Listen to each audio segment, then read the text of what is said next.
Dr. Kim Guerin. I'm the superintendent of the Madison School District, and I want to thank everyone that came in person and also those of you joining us virtually. This is a very important decision, and tonight we have two candidates to present to you. This process started at least a month ago. We start with, of course, posting the position. We had over 40 qualified applicants. We first paper screen all the applicants looking for qualifications for the position.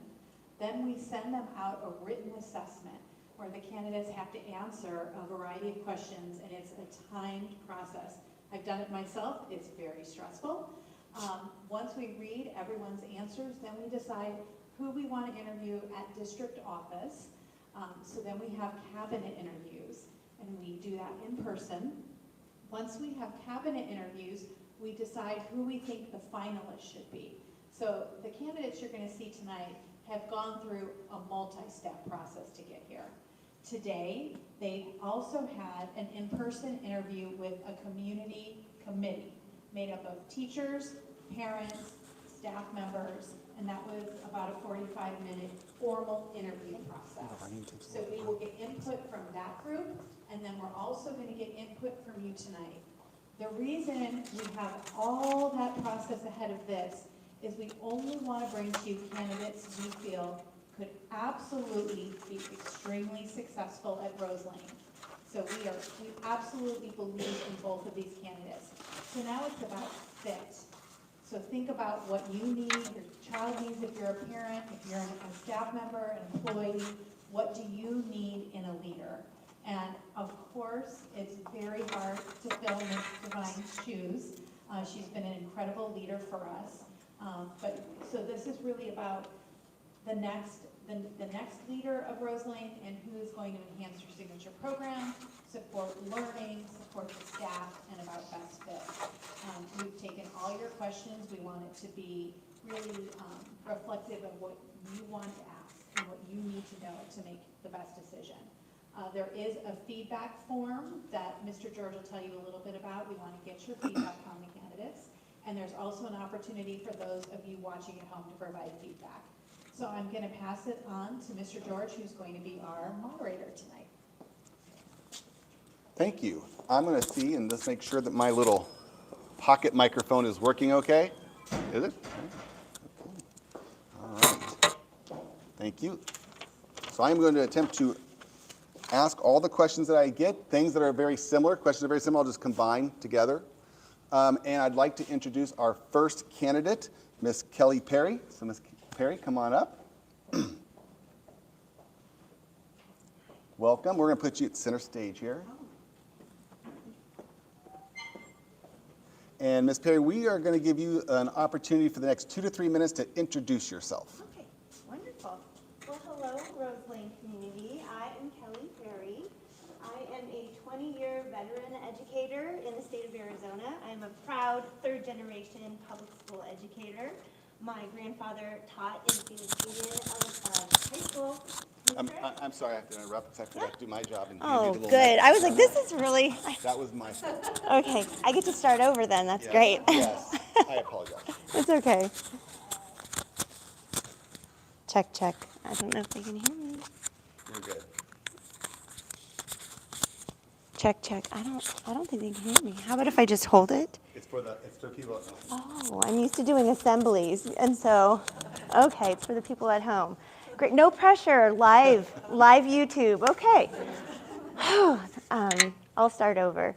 I am Kelly Perry, and I am a 20-year veteran educator in the state of Arizona. I come from a long legacy of educators. My grandfather was a social studies teacher in the Phoenix Unified High School District at Phoenix Union downtown. My parents both taught in the Paradise Valley School District and are retired. So I'm very, very proud to lead and open with that because it is my honor to be in front of you today and to continue that legacy of leadership in the state of Arizona. I am a former classroom teacher. I actually taught for 14 years I taught first grade, I taught third grade, and I was a campus literacy specialist for third, fourth, and fifth grades. In 2014, I came to the Madison School District as a self-contained gifted teacher at the REACH program at the Spanish Immersion School at Madison Heights. I loved every minute of being in that signature program and just absolutely fell in love with the Madison community. In 2016, I was asked to be the teacher on assignment for administration. So I co-led the school with our wonderful Priscilla Gossett. I don't know if you know her or not, but she is an amazing leader. And she mentored me through the beginning stages of my leadership within the Madison School District. In 2018, I took a leap of faith and I went over to the Scottsdale Unified School District as an instructional leader for a K-8 school. I wanted to stretch my ability and I wanted to really help that community move the needle with student achievement. So I did that in 2018. In 2019, we had an interesting thing happen in the Scottsdale Unified School District. We had two schools that actually ended up merging as one. And at that time, leadership had changed for one of the schools, and so I was promoted from an instructional leader over to an assistant principal. So at the time, I was an assistant principal for two schools within the district, Yavapai and Hohokam Elementary School. It was a crazy time because we were two schools housed on one campus. So imagine Camel View moving into Rose Lane for 2 years or more. It was very, very hectic and crazy, and it was very challenging for the community. I was honored to be a part of that process and lead through that as well.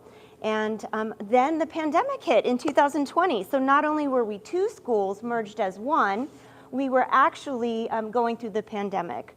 So I continued that leadership role within the Scottsdale Unified School District until the building was rebuilt that we intentionally went back to. And Yavapai went back to being one school with new leadership. And I have been in Scottsdale now it'll be 5 years at the end of this year. A little bit about myself in terms of leadership. I am a McCrell Balanced Leadership trained administrator, which is just a fancy way of saying I've gone through another coursework in terms of my leadership skills. I've also been trained in restorative justice practices, which does help in terms of culture and climate on campus. And I'm currently serving as the Arizona Educator Foundation's, there's a cohort of 30 aspiring principals. I have been part of that for the last school year as well. On a personal note, I'm a mother of 2 grown adult children. I am a wife. I will be married 30 years in May. I'm very proud of that. And I am basically a lifelong educator dedicated to helping all children in the state of Arizona learn and grow. Great. Thank you. Thank you. Our first question from the community is, what is your vision for Rose Lane, and how would this unfold next year? Ooh, good question. Well, I do know that Rose Lane has a wonderful culture and climate that exists right now. And so as a new leader on campus, I need to honor that. There is so much going on that is so wonderful that the first 100 days of my leadership really would be getting to know you as community members. I would love to meet with you one-on-one. I would love to have small group stakeholder meetings, and I would love to continue to connect with the community as a whole in terms of outside possible community relationships and build those support networks for the school. And that does take time. So with all of that being said, my number one job is to listen to you and to listen to what you want in the leadership transition. So that would be my number one goal. I'm very, very curious about continuing to grow the signature program here at Rose Lane. I know that it's a wonderful performing arts program. I know this to be true, but I'm also curious about going to the next level. I'm wondering about how can we continue to integrate all of the visual and performing arts into the curriculum. I'm also curious about what kinds of accreditations can we seek out to help build our program.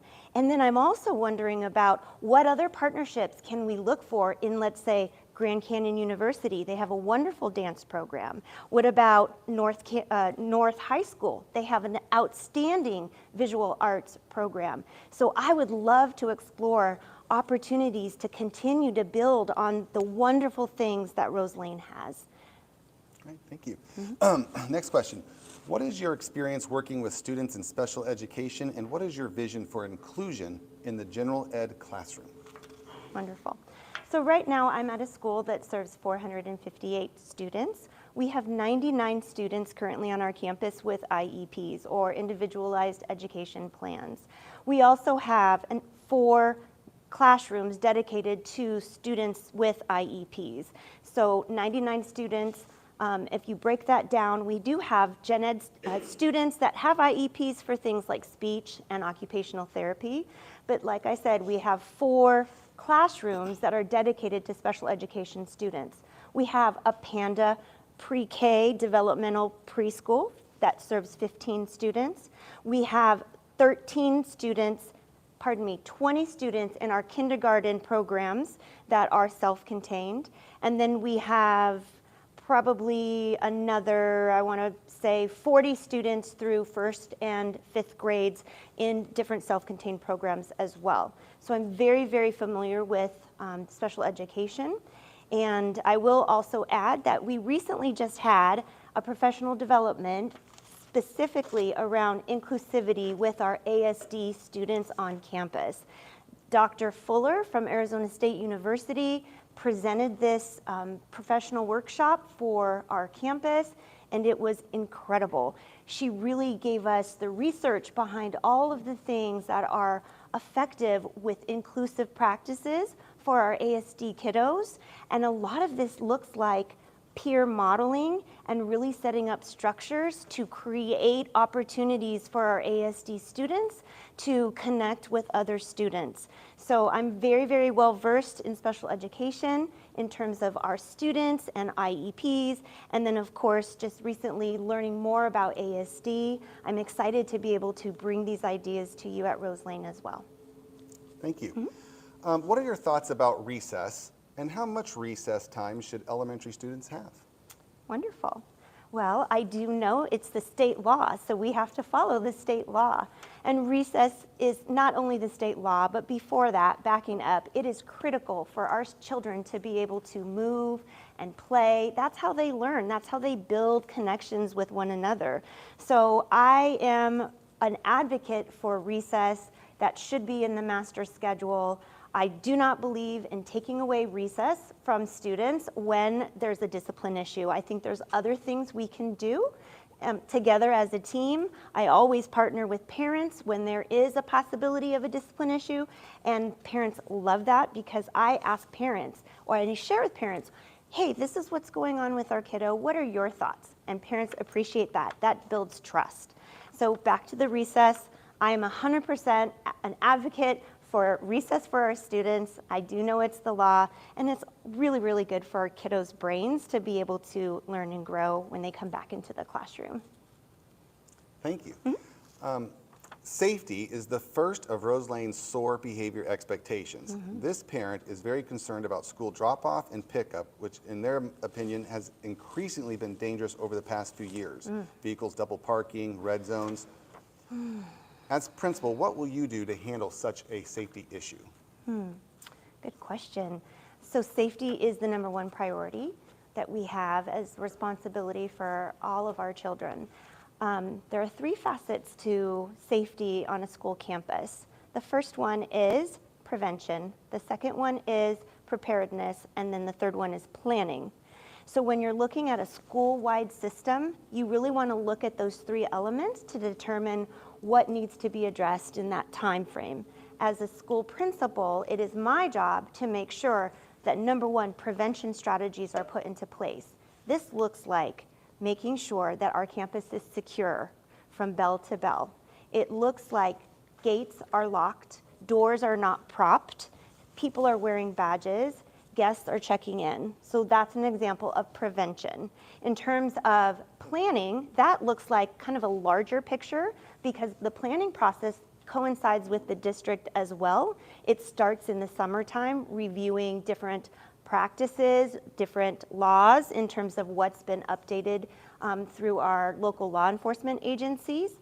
And then, of course, the practice is those drills that we have on an ongoing basis to make sure that when something does happen, we are ready to be safe and all children are safe. In terms of drop-off, I really don't know the logistics of how Rose Lane is set up. But what I do know is that our current administration has worked tirelessly and has been very thoughtful about putting into what those plans look like. I also know Rose Devine is very proactive, and she does reach out and connect with parents when things are not going the way they should. I would continue that practice. I would proactively communicate with families or a parent that perhaps, I'm going to assume, may not be aware of all of the things that they need to do. I presuppose goodwill. If they've never had a personal conversation, I cannot assume that they've read an email. So I'm not afraid of having a courageous conversation and coming up to a family or a parent and just saying, hi, you know, I'm noticing that drop-off is a little rough. Could we have a quick conversation? So I'd like to start with having a conversation with a family or perhaps a parent that may not be aware fully of the impact of what's happening in that moment. Sometimes we are not thinking about the greater picture. We're just coming to get our child and we'll do whatever it takes to get them.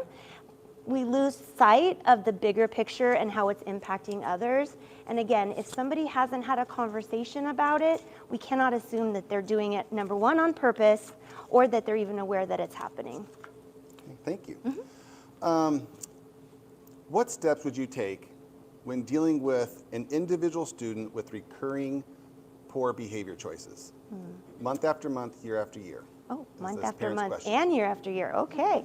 I was thinking weekly. That's a very good question because behavior is a form of communication. And so if a child is showing us persistent and chronic behaviors that are not positive and do not align with our expectations, we have a responsibility to create a support plan for that student. Clearly, this student has needs beyond the typical child, and therefore, as the specialists on campus, as the adults, again, we have the responsibility to look at the data, the behavior data, which could be office referrals, it could be information from the teacher. We should collect all of this information about the student, and we should create a response for that student. And those are called interventions. And what we do is we target those behaviors with specific interventions. Depending on what that student is doing, we need to formulate a plan. And we bring in the family as well, because it works when we're all on the same page. So for me, I would review the data, gather the team, and then we would start progress monitoring and praising and making sure that student is feeling success so that they can eventually meet the goals of having the right behavior. Thank you. How do you plan on fostering strong relationships within the community? It's a very good question. So I do know that Rose Lane has a tremendous community already, and so that would be hard work for me to continue to build upon that success. But I do have some great ideas. So our community stakeholders don't know what we need unless we ask. And so it is up to leadership to be able to identify exact and precise needs within the school. And from there, it would be my responsibility and perhaps a team responsibility to seek out those resources that would help build up our program. So for example, if we are trying to maximize our dance program and we're trying to create opportunities and increase attendance, we would need to reach out to, let's say, Grand Canyon University. And could we get internships to come onto campus to help promote dance? And could we advertise these workshops? These are just some ideas I have. I don't know if they've already been tried, but we need to first target what our need is And then we need to identify the resources within the community that could help promote that. And then we need to reach out, and then we also need to advertise and let the community know when these things are happening, because the community doesn't know unless we share all of the good things that are happening. Thank you. How will you create an atmosphere of inclusiveness among all staff members? Staff members need to be heard and validated. They need to know that you, or myself as a leader, are available. I'm available to listen. So first and foremost, I want to build trust within the staff, and I want them to know that they can come to me and share with me any concerns they have. So building trust between staff members and myself is first and foremost. From there, listening to what the staff members need and then being able to act upon it and being responsive, that is critical. Staff members need to see that once their ideas are shared or their concerns are shared, there's action behind it. It's my responsibility to do that. And so following through, and there's a saying, actions speak louder than words. When teachers see me following through, then again, that trust is built. In terms of, was it inclusivity or was it culture? Inclusiveness. Inclusiveness. An atmosphere of inclusiveness among all staff members. Okay. In terms of inclusiveness within staff members, that again, as a leader, that's intentional by design on how we schedule the master schedule in terms of creating opportunities for teachers to meet as a PLC, which is a professional learning group. Those are those early release days where teachers come together as a grade level perhaps, or they go into some professional development opportunities. I need to be able to structure time for teachers to be collaborative, and by doing that, that fosters inclusivity. The more opportunities our teachers have to talk and collaborate, the more likely they're going to feel included in a group at some level. From there, you also have to be mindful that we need to have some, it's called vertical articulation, which is just a fancy word for first grade meets with second grade teachers, and they talk about what's going on in second grade. And then maybe first grade will go down and talk to kindergarten teachers and talk about what's happening with kindergarten. So when you build in time for these teams to meet and get to know each other and talk about kids, again, these are opportunities for teachers to connect with one another, and really it does validate all of the hard work they're doing and reassures them that what they're doing with their students is meaningful and it will continue to be carried on. Super. Thank you. All schools want better academic achievement as well as safe schools. Specifically, what do you see is the biggest challenge of a visual and performing arts elementary school? That's a very good question. I think a challenge perhaps could be the idea that it's one or the other. So if you go to Rose Lane, perhaps people would think, well, you're just going there for dance, or you're just going there for theater. When the reality is it's an integrated concept. It really needs to be threaded throughout. And when I say that, it shouldn't be a standalone program where a student would just go to one special and then that's the end of their experience. Their experience at Rose Lane should be interconnected and it should continue on. So can you repeat the question Sure. again? I want to make sure I'm answering it. Specifically, what do you see as the biggest challenge of a visual and performing arts elementary school? And again, I think I was touching on that. It's the integration of the program, making sure that it doesn't just stand alone as one special, or it gets the reputation of just being one special school. It needs to be a full integration, and it needs to be shared in the community as such as well. And from what I see on Facebook and Instagram, the performances are incredible. And the fact that the art was highlighted in the lobby as well, that's another example of how you integrate those opportunities for the community to see how it's all interconnected. It's not just a standalone idea. Thank you. Well, I did extend your time due to my mistake. Okay. But you get the last 2 to 3 minutes with a closing. Okay. Well, first and foremost, thank you so much for the opportunity to come before you and share all of my ideas and my hopes for Rose Lane. I'm very honored. I'm very honored and grateful. I want to share with you why I think you should select me as the new principal for Rose Lane. First and foremost, I want you to know that I am a dedicated and committed public school educator. I have a heart of a teacher. I will always have a heart of a teacher. And so I want to lead with that because it's important for leadership to remember what it's like to be in the classroom. It's very easy to get tied up in things that are administrative. It's important to stay connected to our teachers. I am a dedicated professional in that way. And number 2, I am hardworking, I persevere, and I have grit and courage. And I give this example to you because I combined to school with my team, not by myself, with a team. I combined with a team of amazing teachers and amazing administrators to schools for 3 years during the pandemic.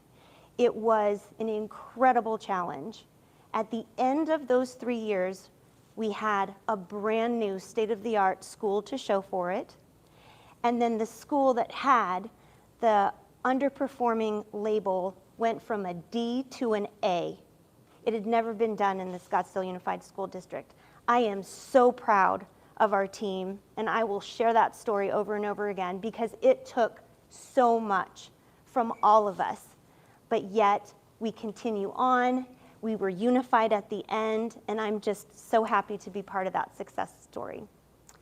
And finally, my last, and I think the most important reason that you should select me as the next principal is that I continue to have empathy. Empathy is the core value of any leader, and especially in a school. As a mother, I raised 2 boys, and I was a full-time mom. I dropped my kiddos off at 7 a.m. at Mac, and I picked them up at 5. I know what it's like as a parent to have to make those choices every day. I know the guilt we feel sometimes when we have those long days. I want families to know I get that. I get how hard it is sometimes to have those long days. And I'm committed to creating an environment where the kids want to come. They want to leave the house at 7:15. They're late for MAC. So I know what that's like to be a parent. And I just want everybody to know that I will never forget that. Even though my boys are grown up, I will never forget that. And then secondly, I spoke a little bit about being a classroom teacher. Having empathy and compassion for what we're asking of our teachers is critical. Things have changed. We are asking teachers to do more and more every single day. And we cannot forget, and I will never forget what it's like to feel like you're doing everything right, and then you get that test score, and it's not what you think. I remember feeling that way. So as your potential leader, I want you to know that is exactly my mission, is to continue to hold on to that empathy, continue to remember what it's like to be a working parent and a classroom teacher. Thank you. Thank you very much. I appreciate it. Ms. Fabiano will take you back. I'm going to steal that microphone back from you. I'm not going to make that mistake again. Let's see. Is there a clip? And I just broke it. There we go. All right, thank you. That's it? Yep, you're good. Ms. Fabiano, I'll take you back. Okay, so thank you for that. I will give instructions on how you can give feedback, both whether you're streaming, live streaming, or in the audience. We even have computers back there, so everyone will have an opportunity to provide feedback on both candidates, and I'll explain that at the end. Right now, I'd like to introduce our final and second candidate. That's Mr. Andre Reyes.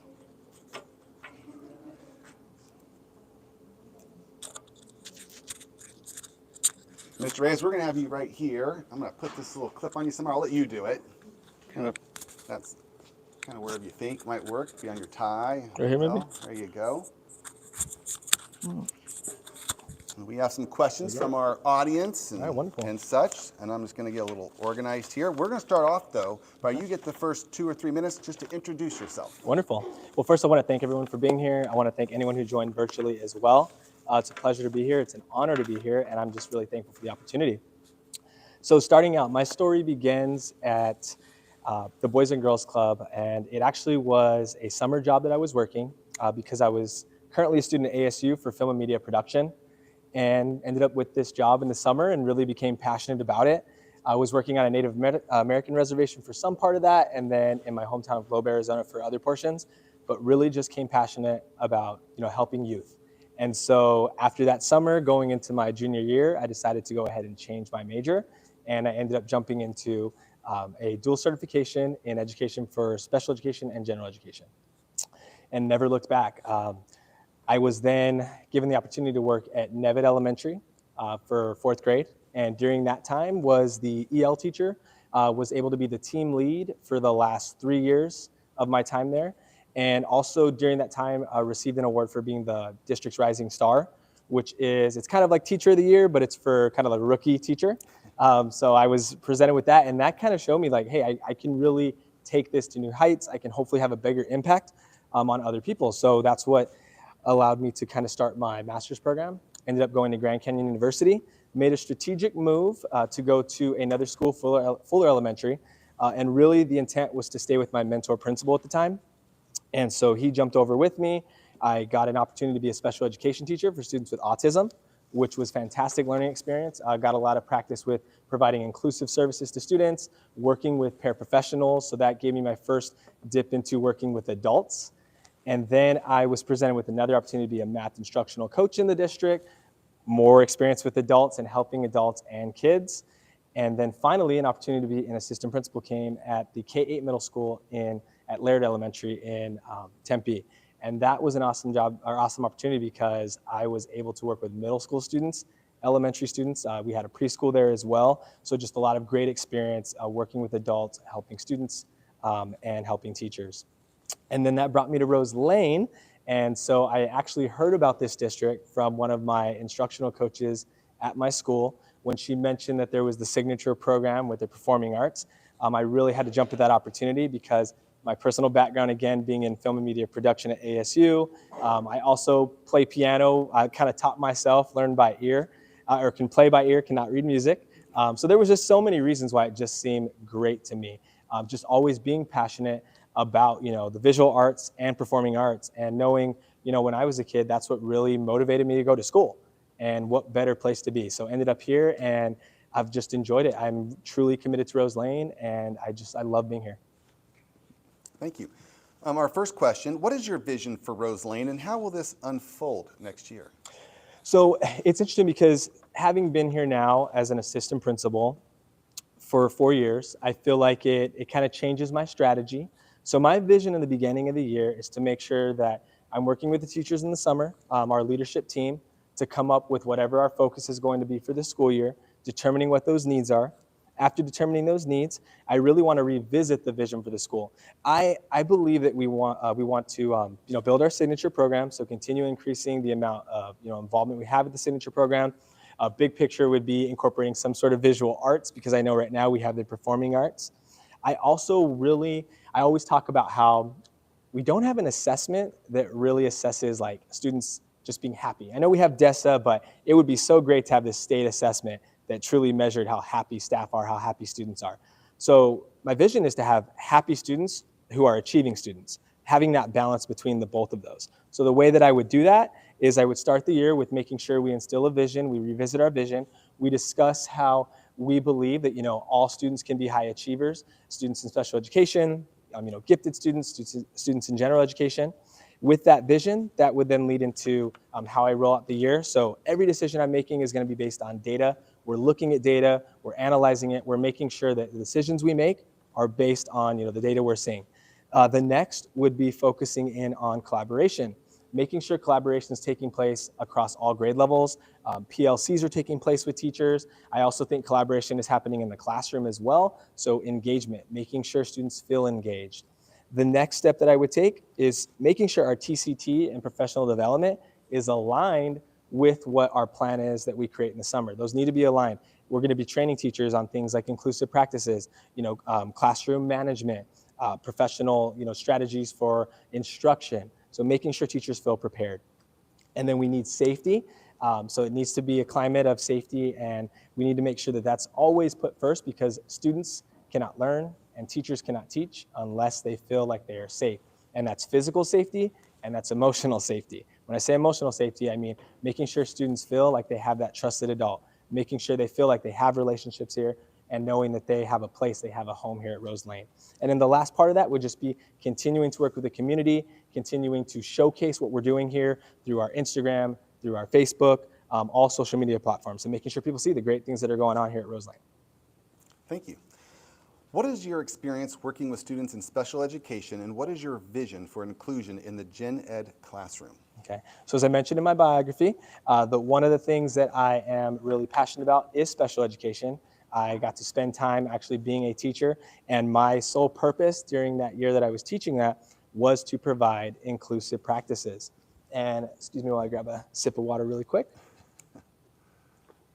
So I learned a lot during that time, and I kind of broke that down into some key things that I want to make sure our teachers have knowledge about. The first is they need training. Our teachers need to understand what are strategies they can use to work with general education teachers as a special education teacher to collaborate and to provide inclusive, services to students. The next is that I want to make sure that our teachers have time to collaborate with each other. That's special education teachers collaborating with the general education teachers. Because when I did this job, I really found that being at their PLCs, being at their planning times, staying after school and meeting with them and having discussions not only built relationships with them so that they had trust in me to make decisions, but it also allowed for them to see, like, hey, here's some other strategies that you could use, with your students in the class. So I really need to make sure that we have a foundation of collaboration. And I would say the last thing is just really making sure I am visible. I'm providing, coaching, I'm providing, walkthroughs and feedback to teachers so that we can continue to kind of fine tune our processes to make sure that students in special education are getting, their least restrictive environment and they're getting all of their needs met. Super. What are your thoughts about recess? How much recess time should elementary students have? Recess is so important. I'm so glad that we have the additional break now, because one of the things that I've actually done all 4 years I've been here is we have, particular students who need a little extra support and a little extra break, and we use our sensory room as a tool for that. And I've seen how just a 10-minute break in the sensory room can turn their whole day around. I had a group of students last year who was coming down pretty much routinely every day in the morning. 10 minutes, we did a little kind of routine in the sensory room, and they'd go back to class, and I'd hear from the teachers that this is helping, like this is assisting students. They're more focused.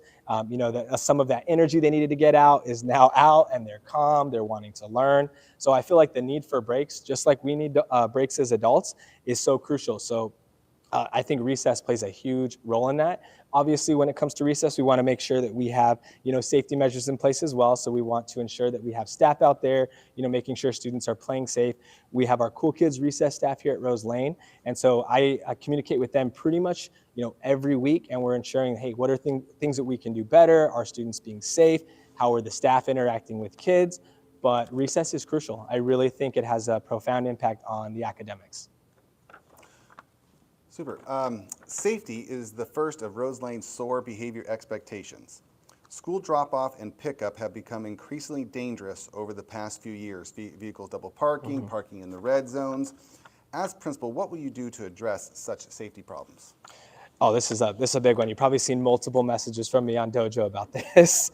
So I apologize for the multiple emails that I send out or multiple messages. This is so important to me, and it's something I'm passionate about. So hopefully you've seen my name popping up and providing communication about why it's important to have safety out there. We need to be the role models first and foremost.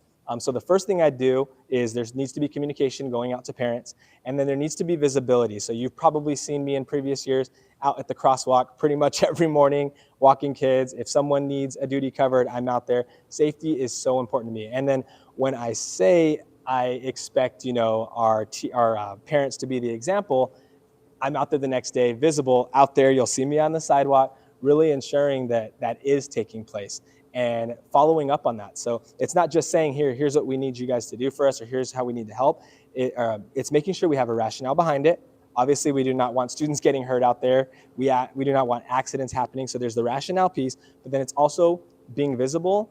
And if I'm expecting, parents to, step up and help us with safety, I need to be out there and be shown, leading by example. So that's how I would try to conquer that problem. But I know it's an ongoing thing, and we are going to make sure that it's something that's at the forefront of what we do next year and for the rest of this year. Thank you. What steps would you take to deal with recurring behavior issues for an individual student? Month after month, even year after year, what steps would you take to deal with a recurring behavior issue for an individual student? No, thank you. So as assistant principal, a lot of my time does end up getting, spent on helping students in the classroom or out of the classroom who are having some challenges with behaviors. And I think we have a lot of great steps right now here at Roselane. So I'm going to share with you some of the things that I'm currently doing.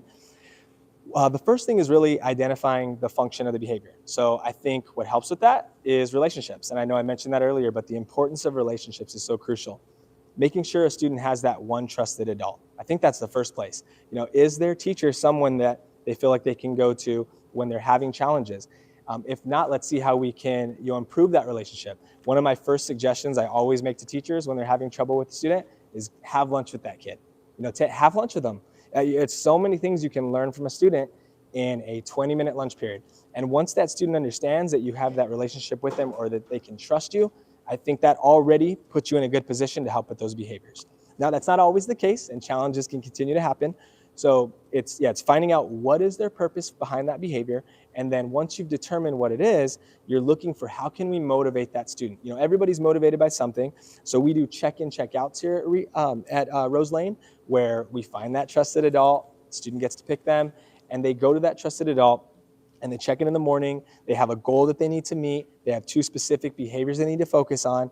And then if they meet their goal, they get some type of reward. And we try to really stress free things. So I know we've had a positive phone call home. We've had a letter home. We've done things like Nintendo Switch because some students are motivated by a video game for 5 minutes. So trying to find what the students want to work for. And if that's not working, we have a skill development lab here at Roselane as well, where myself, the social worker, and the counselor meet every Tuesday. We discuss which students are having those frequent behaviors, and then we provide a 20 to 30-minute little chunk of time on Wednesdays to provide them with a skill focus. So what is it that they're lacking in? Is it attention seeking that they need support with? Is it building a relationship with a friend? So finding out what that exact behavior is and then trying to provide them with the skills that can minimize. And then if we still have those students having some trouble, obviously it's reaching out to other supports around the district, trying to find is there a placement maybe that is not working? We always think of the least restrictive environment. Maybe this is not the least restrictive environment, and we want to make sure that student feels safe. So there's always other avenues we can take, but I really try to do everything we possibly can first to make sure that students feeling safe and that they can be successful here at Roselane. Thank you. Yep. How do you plan on fostering strong relationships within the community? So the first thing is making sure visibility. So, being around, being at events. I don't believe I've missed almost any event here at Roselane since I've been here. I really make sure that I'm visible. I'm here at the dances, I'm here at the carnivals, I'm backstage at every one of our performances, just trying to take pictures for our Instagram and make sure we're showcasing all the wonderful things we're doing. So I think it starts there. Next is parent communication, making sure we're consistently sharing things that we're doing. I also think it's really important to just have expectations for the whole school, making sure that everyone's aware of those expectations as well. And then PTO, our Rocket Boosters. I'm also at all of those meetings as well, trying to get parents involved. It's also very interesting, the power that very small conversations can have. Actually, one of our vice presidents on our PTO, I used to talk to every morning at the crosswalk, and realizing how those little interactions I was having every day just by being visible helped with the relationship I then had with this person on PTO. So just really thinking of every moment that I'm having conversations with a parent, whether it's at a dance, whether it's a performance, that could be a crucial moment in getting that parent involved. You know, it could be that one little step, that one little nudge they need to become involved with the school. And then the last thing I want to focus on is site council, because I know this year we're focusing on a meeting every other month. I'd like to make that a monthly meeting, and that allows for us to get more parents involved as well as the community involved in making decisions on how we spend some of our funding. Okay, super. How will you create an atmosphere of inclusiveness among all staff members? So I think that again starts at the beginning of the year, and I say beginning, but I actually mean the summer with the leadership team, and making sure we're coming up with a clear plan of what we want to focus on moving into the new year. And I think part of that focus should be in inclusive practices as we're coming into the next school year. So first, determining, with the leadership team, is there professional development that we can provide, to teachers to help them understand some of these inclusive practices? And then it jumps into our vision and making sure that we all understand like the why, why we're doing this, and hoping that that why has a lot to do with students and student success, and knowing and understanding that all students can truly succeed if they're given the correct supports. Students just need to be supported, and as I mentioned earlier, they need to be in their least restrictive environment. So really making sure that our staff is aware of, strategies they can use with students to provide inclusive practices, making sure collaboration becomes the norm so that our special education teachers, are just used to going into classrooms, and teachers are used to having them in there and used to having those supports. But it really starts with making sure that the staff, that goes from classified to certified all the way, up into our parents, just everyone's aware that we truly believe in inclusivity, and we know that all students can succeed. Related to that, what is your leadership style and how do you motivate others? So I listen first. That's the first thing I always share is when I came into this position as assistant principal, I promised myself that, any meetings I went into, I would make sure that I am, the last one to speak, and I'm truly listening. I think what helps, where that helps me is it allows me to kind of diagnose what are some of the challenges. And I know that sometimes when we speak as leaders, it almost eliminates the thoughts and ideas that are going to be shared, because everyone kind of starts to make their answers kind of geared towards what I've shared. So I'm a really great listener. That's the first thing. I'm also very empathetic as a leader.